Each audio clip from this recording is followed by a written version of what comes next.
Today, we're excited to have Alison Astarita, who is from Malta but living in Vietnam. Alison's journey started in the automotive industry in Asia, and she's worked on Greenfield project where she's actually started factory from ground zero. Welcome to Thriving in the Age of Disruption podcast series. Alison, I'm so excited to have you here. Today, I'm in Singapore and you are in Hanoi. So it'll be interesting to see how this conversation goes. Sure. So first of all, thanks so much, Dr. Ramesh, for giving me the opportunity to be on your podcast. This is my first, podcast experience. So I'm really excited to see how this will go. It's another new experience for me. Thank you, Alison. My pleasure. So I'm Alison Astarita, and I'm originally from Malta. It's a very small island in the middle of the Mediterranean Sea, very close to Italy. But actually, I've made Asia my home for the last 20 plus years. I started in China way back in 2003, and then I've spent 13 years there. And in 2015, I have moved to Vietnam. So I spent most of my career in the automotive industry. So having various roles within operations. So I started as quality management, moved to industrial engineering, and later on also to plant leadership. It's been a really exciting journey. I definitely never dreamt of moving to Asia. It was nowhere in any corner of my imagination. But anyway, here I am. Oh, what are you? Yes. Basically, outside of work, you would find me enjoying time with friends, because for me, friends are a very important part of my life. Spending time in nature, so whether it is by the mountains or by the sea. And of course, I am a Southern European person, so wining and dining is also a very essential part of my life. Alison, I wanted to appreciate how much I have admired your zest for life, because we are both in the same network, the Business Executive Network, and you inspire color and variety in our discussions. I wanted to share a little bit about this podcast series. This was to inspire people to think about two essential mindsets for the car world. And one was an entrepreneurial mindset, and the other was a crisis-ready mindset. So let me talk about the entrepreneurial mindset. There are three key areas. One is being resourceful. And by being resourceful, I mean that you're someone who is able to identify the right problem. Because if you have the problem defined correctly, then it's half solved. And then there is the aspect of how do you actually manage uncertainty and take risks. And the last part is about creating value. And this value can be both financial and non-financial, like a social impact. And also it is value that we bring to ourselves or give that to others. So share with us that aspect of entrepreneurial mindset. Thank you. So I think this goes back way to around 2002. I have always, living on a small island, I always thought, okay, I would want to explore living abroad. At that time, I was working for a company in Malta producing car seat heating and car seat cooling. I knew that there were plans to transfer the operations from Malta to China. And one time, my boss came to me and he goes, Al, so you're part of the team, eh? And funnily enough, it was, I think, the fastest decision I made in my life. I just said, yes, sure. Because at that time, I thought, I have nothing to lose. You know, I mean, it's surely a new opportunity. And yeah, if it doesn't work out, I just go back home. I mean, I was not going to end up in the streets. Something which was meant to be a 3-year assignment ended up being a 13-year journey in China, which then also with the same company brought me over to Vietnam. Actually, you never know what opportunities come your way. Have that mindset to be ready to take what the universe throws at you. That's right. Okay, great. So I love being ready for the opportunity is a mindset. And also the fact that you were able to tell yourself when you were making the decision, well, if it doesn't work out, I can go back home. And that's like how you manage uncertainty and take risks, right? Because it helps you to move forward. How did you move along in that career that you've had with this company? Because you moved from quality area to setting up factories in the automotive industry. So share a little bit more about that journey. So basically, when I studied at university, I studied chemistry and biology, and I always wanted to work in manufacturing. I found it exciting, it's dynamic. Actually, my very first job after university was working in a microbiology lab for a pharmaceutical sector. After 1.5 years, I remember there was this job advert. So at that time, it was internet was actually just at the very, very beginning. This company was looking for somebody with scientific background that they would train you to become quality manager. This also doesn't happen every day, that a company gives you the opportunity to train you to become a manager. So, and I got the job. So it was at that time, it was a German company. I worked there, and I was also part of setting up the quality department right from scratch. So there's always been something in me enjoying to start up things from the beginning, designing that framework and making it happen. Then 5 years down the line, I was given the chance to be part of the startup team with the same company of the factory that we set up in China. I was part of the startup team there. And again, given this more or less like it's a blank paper. But I think also what is even more rewarding is actually the people part. In 2003, so we gave the opportunity for people in China to join our company. We taught them new technologies, new processes, new tools. Looking back now, like 20 years later, and seeing how people have progressed in their lives and how they're now actually leading some top companies in China, seeing that really touches my heart and make this whole journey so rewarding. I have been lucky to be given the opportunity to actually do this now 3 times over.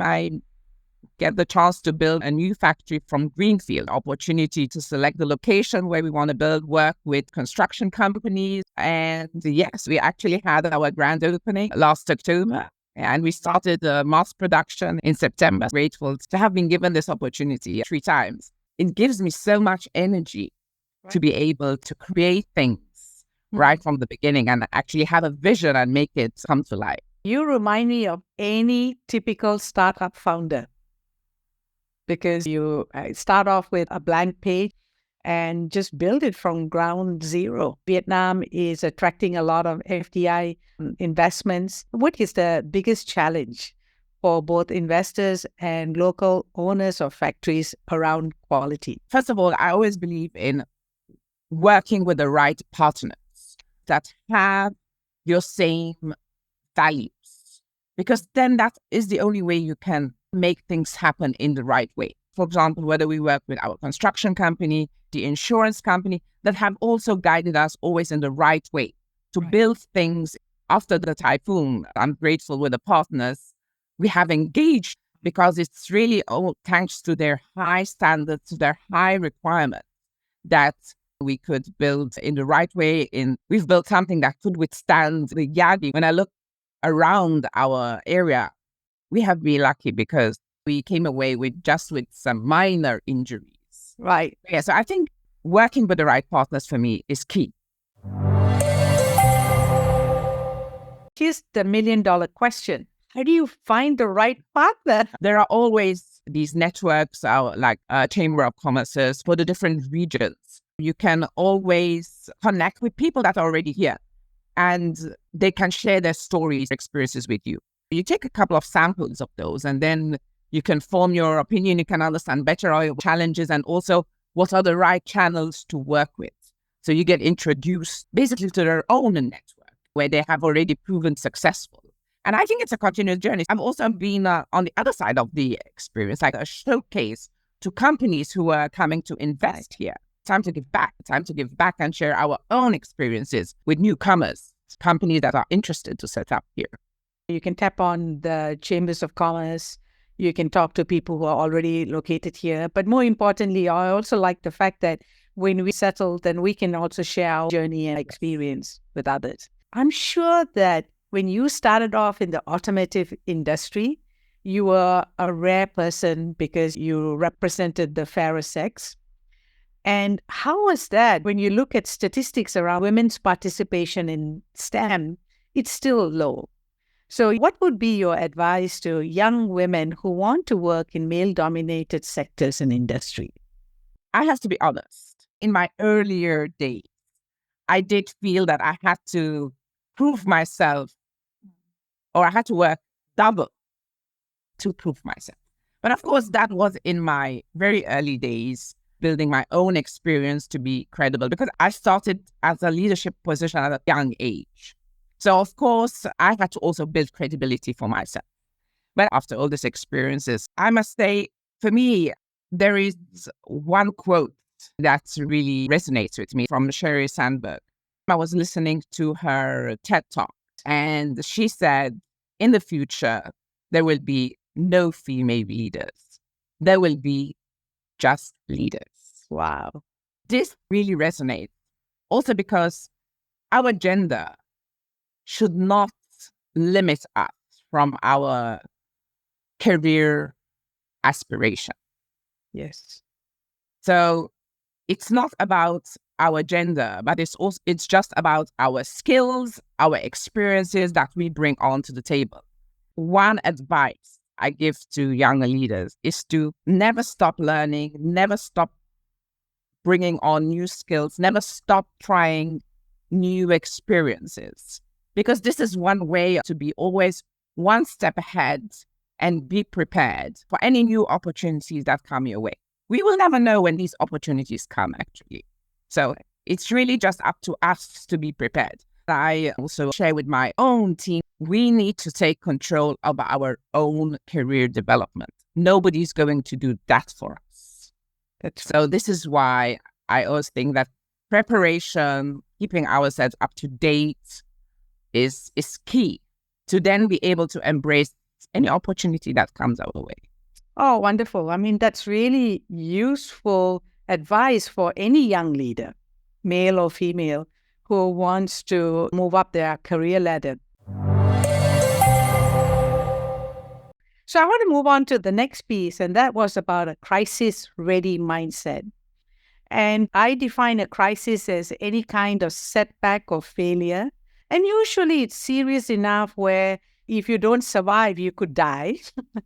And some people react to it by either fighting back, or some of us can freeze and some of us can flee from that. I'm sure you came across crisis, whether it was personal or at the workplace. Share with us an example and also point out what was that enduring quality that allowed you to be grounded and resilient. Yeah, so of course, life always comes with challenges, but it is really up to us to decide to look at challenges. I always look at any challenge, any setback as an opportunity to grow and an opportunity to learn. So maybe it comes because of my quality background. So with all my problem solving skills and experiences, but I always like to see, okay, now this happened. Fine. What went wrong? What was the reason behind this? What can we learn from it? How can we make sure that it will not happen again? By taking this mindset, I never let any challenges pull me down, because I always say, okay, what has happened? I think what is most important is our takeout from it. Mm-hmm. What is our lessons from it? And how can we grow from it? Right. So I love that opportunity to learn and grow.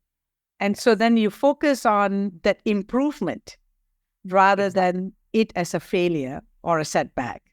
I like to practice every day before I go to sleep. I keep a gratitude note and I reflect on 3 things I'm grateful for every day. They can be very simple things. It's as simple as today I managed to lift a new weight in my workout at the gym. I see the mind like a cookie jar, okay? So when you fill it up with positive thoughts, then there is little space for negative thoughts to come in and distract our life.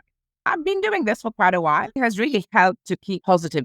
That's a very powerful practice, just being grateful. I like the fact that you note down 3 things, not just one. And it allows you then to really be rigorous to find the miracles in the day. The way society is managed and organized, we focus so much on the things that don't work.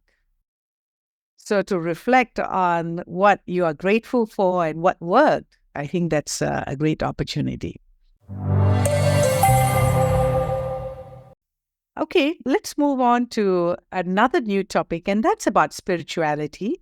Where are you in your spiritual journey? Would you like to share about that? For me, spirituality is about exploring our inner selves, understanding our connections with others and with the universe. So it's also about reflecting on our values, our beliefs, our life experience. Ultimately, spirituality is a lifelong journey of discovery and growth. I think the most challenging part for me, at least, has always been to trust the process and just trust that the universe knows best. And whatever the universe throws at you is actually that is what you need at that moment in your life. Nowadays, I just really try to practice to just embrace whatever the universe throws at me. And then I've become quite a believer that actually everything happens for the right reason. Wow. You have highlighted two different aspects. One is having faith in the universe and that whatever is in front of you is the lesson that you have to learn or go through, right? But then there is also the other aspect, and although you didn't talk about it, how does manifestation show up? This is very interesting when we talked about preparing yourselves for the opportunity. Yes. So I think that also when we are preparing ourselves, we're actually telling the universe that we are ready. So we can also attract those opportunities or those circumstances. Yes. We should catch up and have coffee and talk more about that. Definitely. This is a topic. It is one of the experiences or the learnings throughout my life journey. I somehow connect with people who have also the same kind of thinking. So I also enjoy sharing and talking to friends or people that I come across in life. I just always look at different perspectives because sometimes another angle to look at things always help us grow. That's right. What about living a simple life? Do you think it's possible to live a simple life? This is really a good question. In today's, let's say, fast-paced world, simple life just means focusing on the things that matter and just finding joy in the simple things. So, for example, I'm a sun chaser. I go also around the world. I'm always want to watch sunset. But even just sitting down, whether sitting down in my apartment or sitting down by the beach or wherever, or just on a rooftop somewhere and just enjoying sunset. This gives me so much joy. Same thing if it's just catching up with a friend and maybe a glass of wine, sit on the beach. Right. Yeah, and just talk, or maybe sometimes just listen to the waves. These small things that fill me up with happiness. Simple life is just trying to remove all the distraction a modern life brings. This is not something we can do all the time, but I think it is important that we are aware of it, we are mindful about it, and so try to find more of this, let's say, carved out moments where we can really just, live in the moment and just really enjoy the things that matter and make us happy. Wow. So I love it, taking out the distractions and carve out spaces. They're two very interesting phrases, but they evoke an imagery of something that we can have control over rather than be helpless that it's something we have to do at some point when we retire or when we have more time or more money. It's actually very simple things. Yeah. And maybe it's come because I'm an island girl. So for me, the sea, the sun are things that, of course, I really enjoy and give me a lot of pleasure. It's also a matter of looking for that. And if you had to describe thriving, what three words would you use to describe thriving? So, I think first is embracing challenge, then turning them into opportunities. So then the third one would be growth. Nice. And looking back at my life, when we are embracing these challenges and not just surviving through ups and downs, but like really seek these opportunities that push us beyond our comfort zone, then we really cultivate a mindset of resilience and curiosity to open ourselves to opportunities. So as we mentioned about the manifestation, and so all these things, all this mindset, and I strongly believe it's a way to it's a signal we give to the universe. Yeah. That can provide us with opportunities because we are open and we are ready to explore more. I'm curious, how did you start to engage in this mindset? Was it something that you were influenced through reading or programs? So, of course, I do reading. And I mean, I think one of the very first books that also would remain really engaged for me is the Power of Now. Yeah, and then you start to explore further. And I remember also there was one moment in my life. So I was also working together with a coach on mindfulness. Of course, there were some insecurities and so on. And yeah, this is where I started the exploring of mindfulness and living in the presence, more about gratitude. So yeah, it's been an interesting journey. Thank you for sharing that. Sustainability is a very big part of the manufacturing industry as well as the world in general. And in our consulting practice, we say it's the ongoing thriving of a living system. Fundamentally, it starts with one's mindset. Even before you distill it down to a process, whether it's with recycling or with reducing, I wanted to discuss with you where and how do you embrace sustainability, whether it's in the organization as well as personally in your life. Sustainability is also very high in the agenda for the company that I'm working for today. Sustainability is really about, let's say, meeting the present needs without compromising the ability of the future generations to meet their needs. Right. It's really about a holistic approach which balances economic growth, environment protection, and social equity. Taking an example in our organization, our sustainability program actually has 3 pillars. One of them is people. So that's our workforce. So how do we provide them with a safe and positive working environment, which also allows them to participate in the success of our company and also provide them with the opportunity to grow. Then it goes to the planet. So that is our environment. As a company, we can have so much impact on this because of all the materials of all our supply chain. So this is where our company tries to work on this first in terms of our product itself. Okay. So let's say, how do we design product with a certain recycled content? How do we try to optimize our supply chain to have less impact on the carbon footprint? It's a long-term journey. And as a company, our main goals is by 2030 to actually have our emissions cut by half, and by 2050 to be a carbon neutral company. So, of course, we have many activities going on in this way. And third is our community. It's still an area where we can do much more as a company. I think we're still at our initial stages, but I'm sure we will find more opportunities on how to support the communities that we operate in. So for me, it's about giving back. We are given the opportunity to work maybe in competitive environments, like, for example, here in Vietnam. Then I really think it is our responsibility to give back to the community.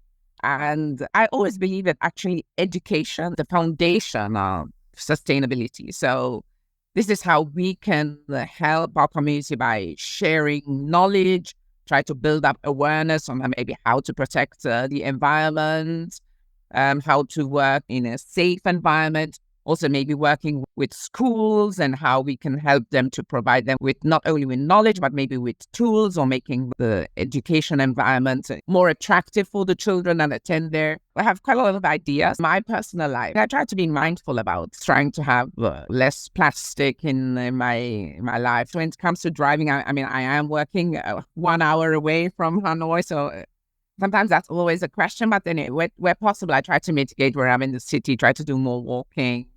Right. So yeah, I think those small things. I think every little small thing can contribute. I think that's really spot on, right? Each one of us can contribute in our own small way. And we don't have to wait for that big major thing to happen. Alison, how do you measure the impact of your work? I really see that through my people. I still keep in touch with a lot of my colleagues. So I think the fact that people also, they can still reach out to me for maybe sometimes for bouncing ideas or for some advice, or even just seeing their growth journey and how they have developed, when they first started with our company to where they are today, seeing people like 20 years on in China now leading some major companies. This really touches my heart. It makes my work meaningful. Also because as a leader, my main mission is really to create working experiences where people can grow, both personally and professionally. Oh, wow. I like that.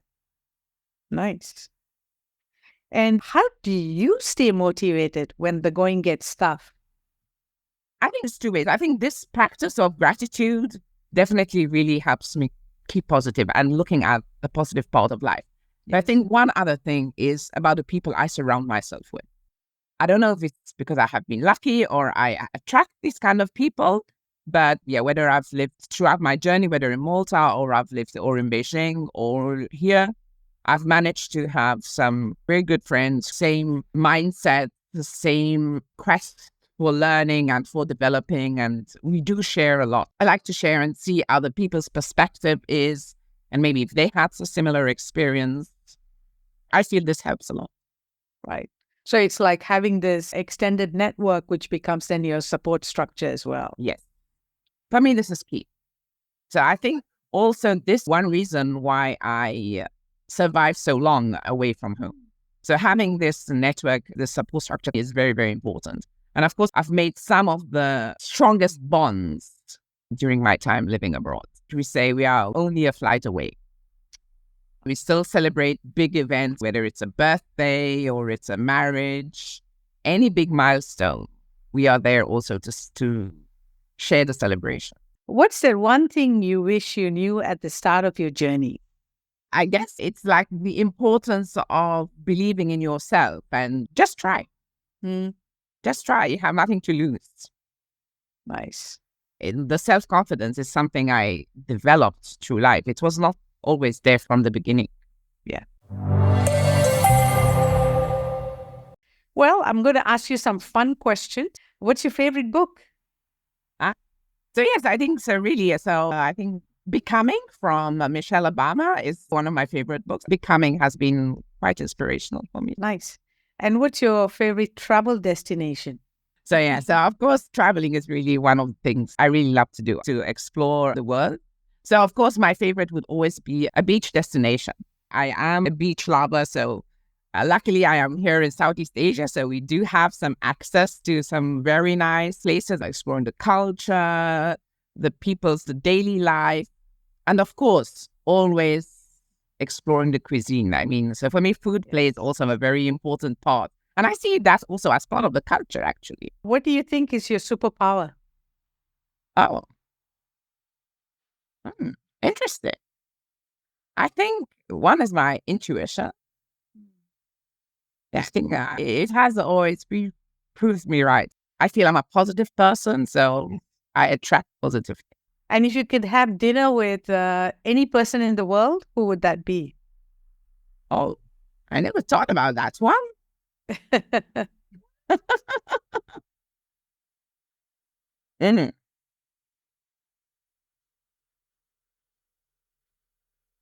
So interesting.